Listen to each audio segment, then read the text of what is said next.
Welcome to the complete collection of Charles Barkley's greatest stories. First and foremost, I want to thank everybody for all the support so far.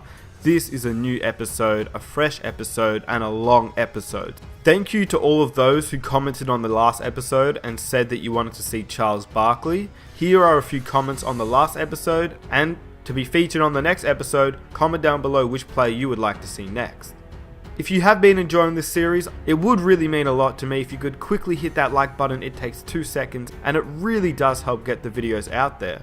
If you are new and you want to stay up to date with all the new episodes, be sure to hit that subscribe button and hit that notification button so you never miss an episode in this series. If you have missed any of the previous episodes, there is a playlist link in the description box down below and on the screen right now. And lastly, I do want to apologize for not uploading as frequently as I would have liked. I just completed mid-semester college exams, but now the videos are back up and running, and to make up for it, I thought I would make a 30-minute Netflix type special for all of you guys to enjoy. So get your popcorn, sit back, relax, and welcome to Charles Barkley's greatest stories. Look at him, how can you not love him? No, I got one. Go ahead, finish killing us. A real fighter throws the first punch. I'm not gonna walk up to you and let y'all slug me in my jaw first. I got to get y'all first. A cast of characters, the different personalities than Charles Barkley. When you talk, I'll tell you what he said. I'm playing him in Washington. If the ball was in the middle of 5 guys, everybody knew who would always come up with that ball. It was Charles Barkley. And not only grab it, but explode up. Still fighting for it. Look at him go. We had a lunch, we were doing shots and everything. Was that the only time you played while intoxicated? No. You know, everybody that has ever been in front of a camera, we tend to not say certain things. Why don't they just take their ass whipping like people and go home? Barkley says things that we would think about and never say. Charles told us, matter of fact, we're gonna go home, we're gonna end this, sweep him, and go home and rest. And he told Paul, give me the ball.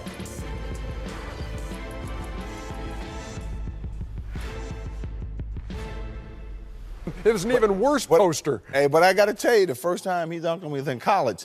I'm like, this little fella, who's this little fat guy? He can't play. They threw it away. Barkley with a great anticipation. Look at the big guy move.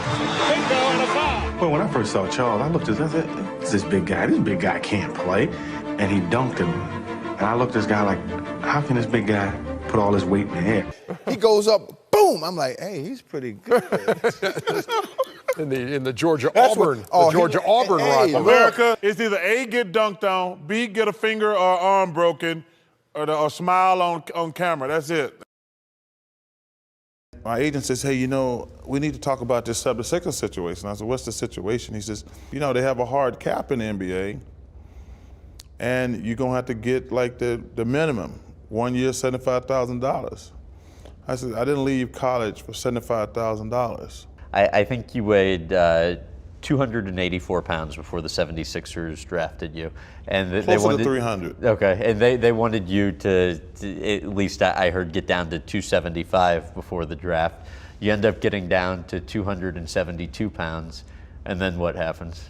So I said, well, we got to make sure the Sixers don't draft me down. So we went on a 2-day eating binge. We got up the first morning. I had like 6 pancakes, bacon, wash it down with a vanilla shake. Then we went to lunch. I think I had like 4 or 5 pieces of Kentucky Fried Chicken, some mashed potatoes, some coleslaw. Then we went to dinner someplace. I had like a T-bone steak, had a baked potato. And then next day did the exact same thing. So we fly to Philly. I get on the scale, I'm like 302. I like 302. And Harold Cass cursing me, you That's the owner of the 70s. You fat, lazy, blah, blah, blah. Just get out of here. Get out of here. And we take the train up to New York. And I got to tell you something. If people take a good look at the tape, And when they said with the number 5 pick, the 76ers take Charles Barkley, the look on my face is, are you kidding me? You weren't smiling. I wasn't smiling because I was like, I left college for $75,000. In the 1984 draft, Philadelphia selected him number 5. The Philadelphia 76ers select Charles Barkley of Auburn University. Initially, I wasn't that excited. You're talking about someone under 6'5", playing a power forward position in the NBA. And I remember telling my agent, I said, oh my God. But in fairness to the Sixers, they ended up trading 2 guys. They traded 2 guys, and my first contract was 4 years, $2 million. So I'm off and running then. Charles's first year was quite an experience. Charles would act up. Charles wouldn't run back to half court.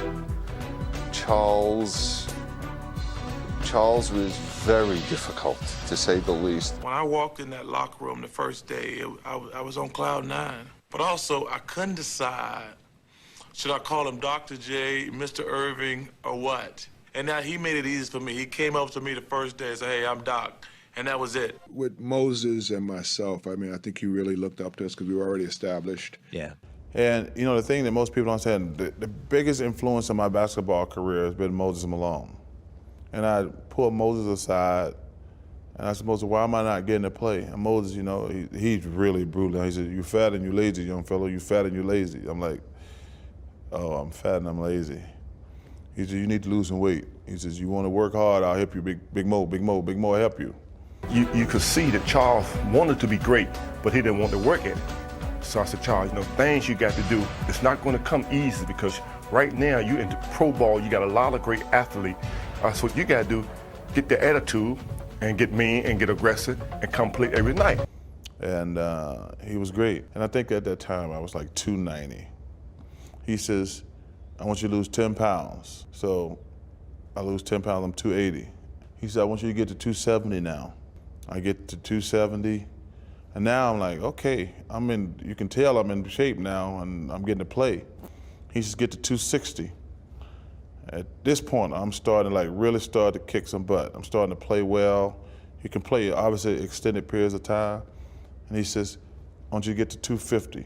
I'm really rolling right now. And then he said, get to 240. He said, I want to experiment. And I got to 240, but I didn't feel strong and explosive. He says, no, 250. 250 is your weight. And that's what I played my entire career at.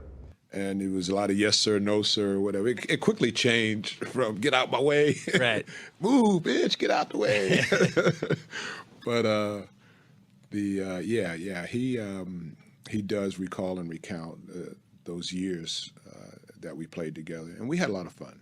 Yeah. We had a lot of fun. And watching him develop and watching him become a dominant force was a joy. You told Jimmy Kimmel last night that you once played a game intoxicated because you'd been celebrating a trade to the Lakers that had fallen apart. Do you remember the game subsequent to that? What happened? How'd that go? Because I can't remember it. The Lakers are the biggest here. Is it true you almost played for the Lakers? You were almost Yeah, you sent know, to the I Lakers? actually got traded to the Lakers. So I get a call from my agent one morning. This is one of my last years in Philly. I got a call from my agent first thing in the morning. He says, we think the Sixers and the Lakers have a deal. And he says, I think we got a deal. You're going to the Lakers.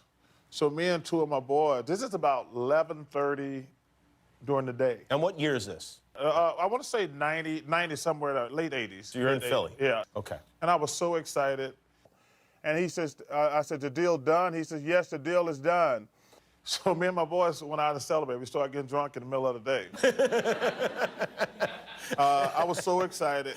And then about 3 hours later, I get a call from my agent saying the Sixers backed out of the deal. My agent calls me back about 3 hours later. He said the Sixers pulled out the deal.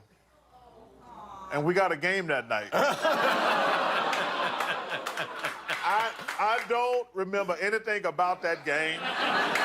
And Mike, I tell you what, I have never drank before a game before, but that's the only time I've ever did it in my life.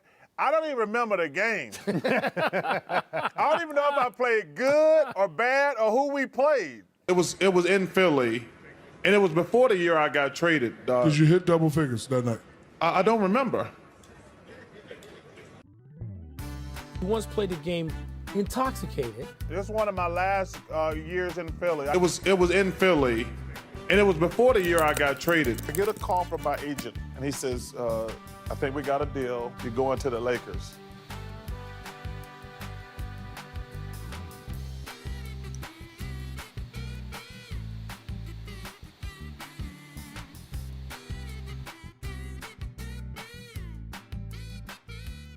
First of all, I was so pissed, but I was so drunk, too. I have no idea what happened that game. You know your stats? Did you? I do not even remember the game, actually. I can remember a lot of games I played, but that day, we were so excited. I was getting out of Philadelphia, and I was blasted. I'm not going to lie. Hey, some of them teams I played on, I needed to drink. Oh, my goodness. I was playing with some bums in Philly. Oh, my goodness. You know, Charles was the kind of player that, you know, he just exude confidence. You know, he knew he was a good player, and he demonstrated that every night. And you know, there are a couple of, you know, true story is, you know, we're playing against the Detroit Pistons, and you know, they have Isaiah and Joe Dumars, and this is when Dennis Rodman was on the Pistons as well, and you know, they have Bill Laimbeer, and I have an awful first half. You know, like I'm scoreless. I have 0 points. I'm 0-7 from the field, and I'm just playing awful.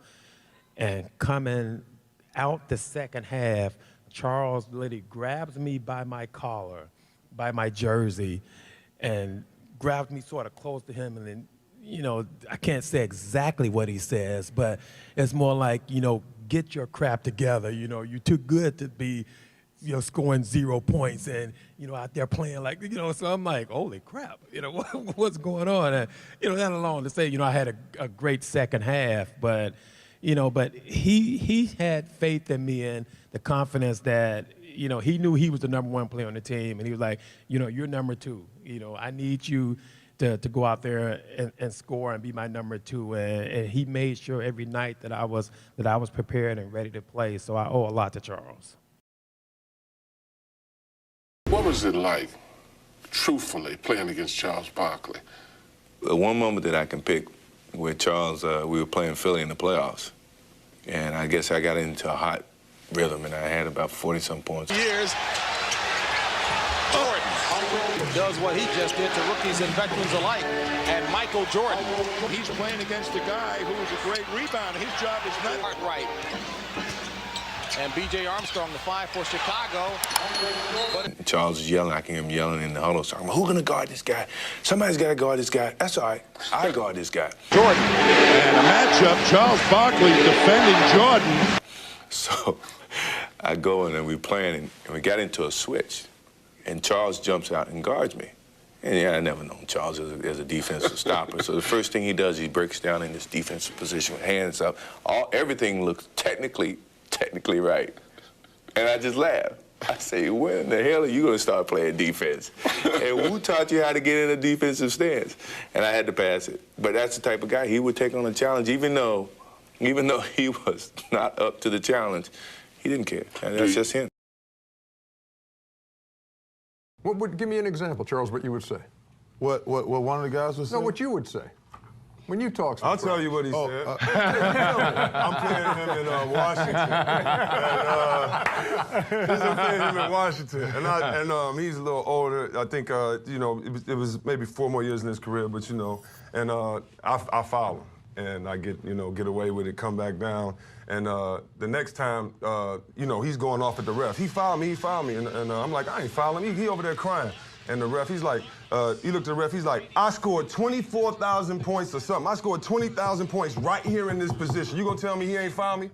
And the ref just shook. And I knew I was in trouble, because I was like, this ref, you know, the ref was intimidated by his talk, but a lot of guys, like you said, it's not malicious, it's just what you're doing. I just hated when a guy thought he could guard me, to be honest with you. I'm like, dude, please, just work hard, but you can't stop me. Is there any way to foretell a 56-point night? No. What did he get, 56 or something like that against the Warriors in one series? And it's just what he did. He could do that. Because he could do stuff like that, sometimes you let him be a minute late to the bus. We are underway. Game 3 in Oakland. A victory by the Suns, and the season ends for Golden State. A Warrior win, and they stay alive in the play on Friday. Barkley from 15. Swish, it's good. The game against C. Webb and those guys was just revenge. That was by Byron Houston. We told Coach, don't let Byron Houston check the check. Like, no, he's strong. Like, he's 6'1". Don't let him check Big Chuck. That game was so funny because I remember Byron Houston. and I remember I went to the bench. Well, I remember going to the Warriors bench, and I'm talking to Don Nelson. I said, Don, I got like 10 points in the first 3-4 minutes of the game. He says, we're not gonna double you. You're not gonna double me? He says, nope. Because I had a triple-double. I think that was game 3. So I had a triple-double game 1, I had about 8 assists in game 2. So Nelly says, we're not gonna double you tonight. I says, you're not? Got a guy named Don Nelson saying he doesn't need to double team Charles. And he said, if you can beat us, beat us. And we still laugh about that story to this day. Out to Barkley. Fake the 3. Wants to shoot it again. Got it. What a first quarter for Sir Charles. So I scored like 27 points. Did not miss a shot. 11 for 11 from the field. 3 3-pointers. So I run over again. I said, let me ask you, you're not going to double me. He says, you can get as many as you want. I said, okay. I was done. I actually personally think Game 7 to get to the finals is the best game I ever played. Okay, we lose Game 6 in Seattle. So I called Frank Johnson, who's one of my good friends on the team, back to the plane. I said, Frank, I need to talk to you in the back. I said, Frank, what can I do to get this team pumped up for Game 7? He says to me, we're going to be fine. Don't worry about it. We're going to win Game 7. I said, how do you know that? He says, you never been to the finals. You never been to the finals, right? I said, no. He says, you just got to play the best basketball game of your life. And he said, we'll follow. I says, really? That's a good, interesting point. And I said, okay. But I said, I got to get the rest of the team. He said, just go and just BS with them. Just make them laugh, have fun with them. But all the pressure's on your back. He said, you won MVP. You never been to the finals. You got Game 7 at home. You just got to play the best basketball game you ever played. Barkley just won't be denied. And grabbed at midcourt by Barkley. Here's Charles. Level! Sir Charles with a steal and a wham, bam, slam. Game 7s are no joke. Did it feel different than any other game? Oh, yeah. First of all, Game 7s. But when he tells you, look, not only do we have a Game 7, you have to have the best game of your life. First of all, as a star, you always feel pressure because the one thing about a star, you're going to get the blame. So you automatically feel that pressure. I mean, nobody's going to say Sid Ceballos didn't win the championship. They said Charles Barkley didn't win the championship. Right. So I knew that from my days in Philly. That was my first year in Phoenix. I got MVP.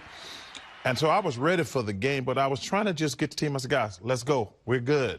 When we needed him the most, he came through. So to have a game like that in Game 7 to propel us to the championship, to have 40 points and 24. I mean, and like I said, you're talking about a guy who's 6'4", 6'5". I mean, it's just amazing. Just shows you what type of player he is and how great a player he was. In games like that, I mean, don't even try and go get a rebound.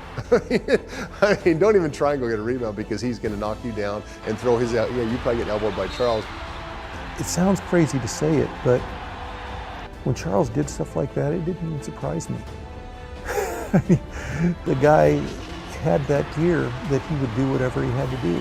And the tougher it was, the better he was. The fact that Charles in that particular game rose to the occasion and put the nail in the coffin, that's about as monster a game as you possibly could have.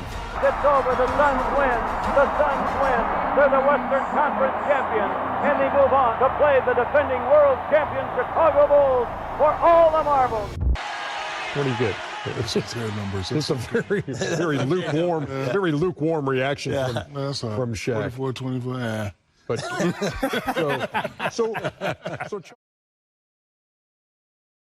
Could you take down Shaq now? Come on, man. You ever seen a guy fight? Lakers are trying to get out and break now, but the wrong people are shooting. I wouldn't want Fisher necessarily to take that shot that fast. Oh, and there's a swing by O'Neal, and they got a brouhaha on the floor. A real fighter throws the first punch. I'm not gonna walk up to you and let y'all slug me in my jaw first. I got to hit y'all first. Speaking of which, 1999. Let's think about a real fighter. Chuck. All I want to know, wait, we said, what you say, the winning guy is winning? Well, the guy on the top is the winner. No, bro. I'm on top. Shaq? Yeah, no. You ever see him win a fight? Shaq can't fight a lick. I hit him in that big old gut. Because I can't reach his big old head. So I hit him in the gut, and then it'll bring him down. And then when he come down, I clock him. This would happen. You can slow down if you want to. I wanted to show the left to my man, so when he went for the left, I wanted to hit him with the right, but somebody grabbed me. But when he got me down on the ground, he didn't do nothing, so I knew we wasn't even really shit. But check us out. After that fight, we both got in trouble. I love this angle of it right my here, mom Shaq. I love this angle. Yeah, see, the left. Hey, you know this thing. And number 5 grabbed my arm. Holy, get him, Catino. Catino hit him. Look at this. The left. See? Oh. See how I just showed. That's called Bobby Weaver. That was just a little Ali. You know, some people like jump all out the way. I just like subtle. Let's do it in slow-mo. How was it? You know what's funny about that? What? A lot of people don't know that Charles' mother and my mother were best friends. Oh, yeah. So the day me and Charles got into an altercation, the phone rings. It was an Alabama number, and his mom, "Don't you put your hands on my baby." You need to stop fussing at each other and get a grip and behave. And then my mom called, "What y'all doing out there fighting?" Pretty good way to go out, winning a gold medal and playing with, well, I can't say the best team ever assembled, but one of the best teams ever assembled. The cast of characters, the different personalities than Charles Barkley, but we had a lot of fun. He was definitely our MVP during that Olympic run. And still today, you sit there and watch him and say, how did a man his size be able to do the things that he did? Charles was the life of Barcelona. Only Charles could have 5,000 people following him all over the place. He would go out and talk to people who were pretty unfortunate. And I remember one homeless woman who never asked him for anything. He just one day stuck a wad of bills in a bag. Best of times was Charles rolling down the Ramblas. The worst of times was when he would elbow an Angolan. You know, everybody that has ever been in front of a camera, we tend to not say certain things. Why don't they just take their ass whipping like people and go home? Barkley says things that we would think about and never say. We're gonna have a little revenge in our hearts for 72 and 88. David, he can't say that because he's a Christian, but He said, man, you don't talk honestly enough to the media. You need to tell them what you're really thinking. I said, Charles, you talk too much to the media. You need to stop telling them everything you're thinking. And when Charles was asked about the team's first opponent, his prediction was as honest as ever. I don't know anything about Angola, but Angola's in trouble, I think. Charles found some trouble. I had players in Angola who play against Charles Barkley. They told us there's no a kid, a fat boy, is many aggressive in the paint. Rebound, Barkley. Rebound, Barkley. And he's fouled and shoves David Diaz. Well, Charles getting a bit aggressive. I thought they were playing dirty. And I told old boy, I don't even know if he understood. I said, hey, man, ease up on the elbow. Barkley from Pippen. I let it go twice. You can see the frustration with Barkley. And the next time, I just cracked it. Barkley from Pippen. And a technical foul has been called on Barkley. I thought, what are you doing, Charles? The guy is half your size. But, you know, Charles was an equal opportunity abuser. That's the same guy that just asked you for an autograph, Charles. I mean, you think he's not intimidated? I think he's acting like a bully, but maybe it's from his personality. They were throwing elbows as well, so Charles being a competitor, he's going to throw an elbow back. I asked him whether that was in keeping with the Olympic ideal, and he said, hey, it's the ideal of the playground. This is the way you play. I said to Michael, Michael, why don't you have a talk with Charles? Get him calmed down a little bit. He said, we've tried, it's your turn. Welks with the elbow. Well, he hit me, I hit him. That's the way it is. Charles made you look like the ugly Americans, which we were trying not to do. We said to Charles, look, man, you're a reflection of all of us. So if you do it, they're not going to write the article that Charles Barkley did. They're going to say the dream team. Everybody always had the same question. How much of an ass is Charles Barkley? Hey, Jack, when am I going to be on the cover of Sports Illustrated for this stuff? I should be on the Dream Team cover. And then every time you'd go spend time with him, you'd just realize that he was the most enjoyable act, not only in all of sports, but possibly in all of pop culture. Sometimes I dream that he is me. I just want to be like Mike.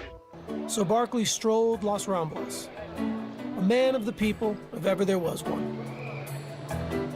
Man, I walked up and down the Ramblas every night, and the people were fantastic. They all wanted autographs and wanted to take pictures. We could be inside the hotel. Soon we heard the big roar. We said, there go Charles. So Charles would be walking, and then thousands would be following him everywhere he went, He was the Pied Piper.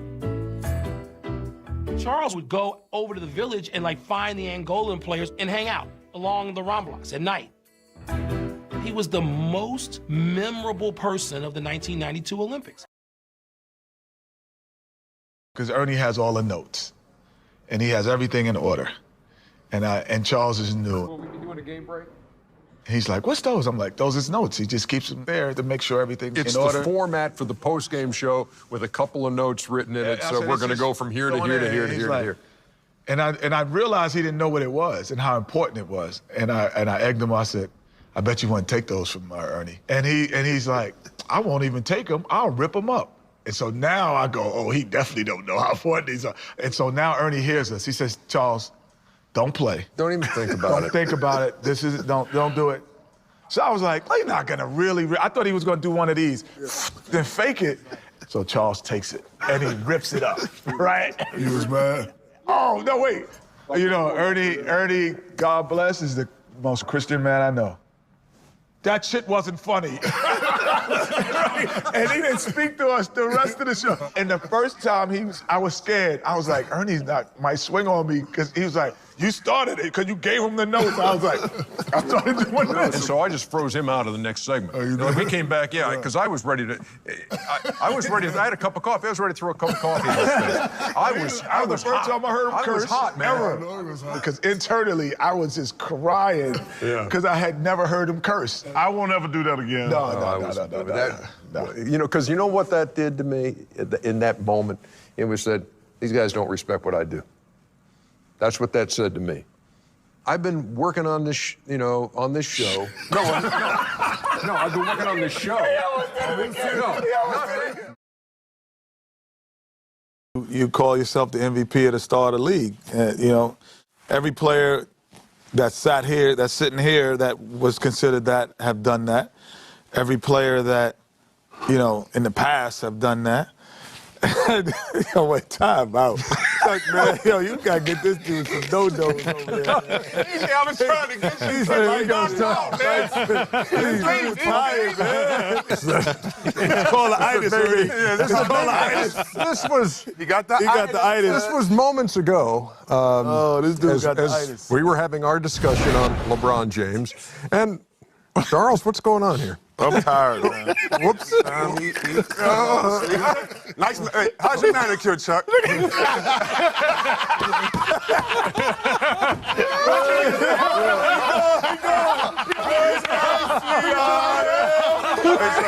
Watch the lids. He about to wake up and agree with you, though. He about to wake up and agree. What's this? I didn't even know what was going on. And if you made it all the way through, shout out to you. If you enjoyed it, please help me out by hitting that like button, subscribe if you are new, and hit that notification button to stay up to date with all the new episodes in this series. If you would like to comment down an NBA player next, feel free to do so, and I'll catch you guys in my next episode. Here are 2 videos you might enjoy. With that said, I am out. Peace.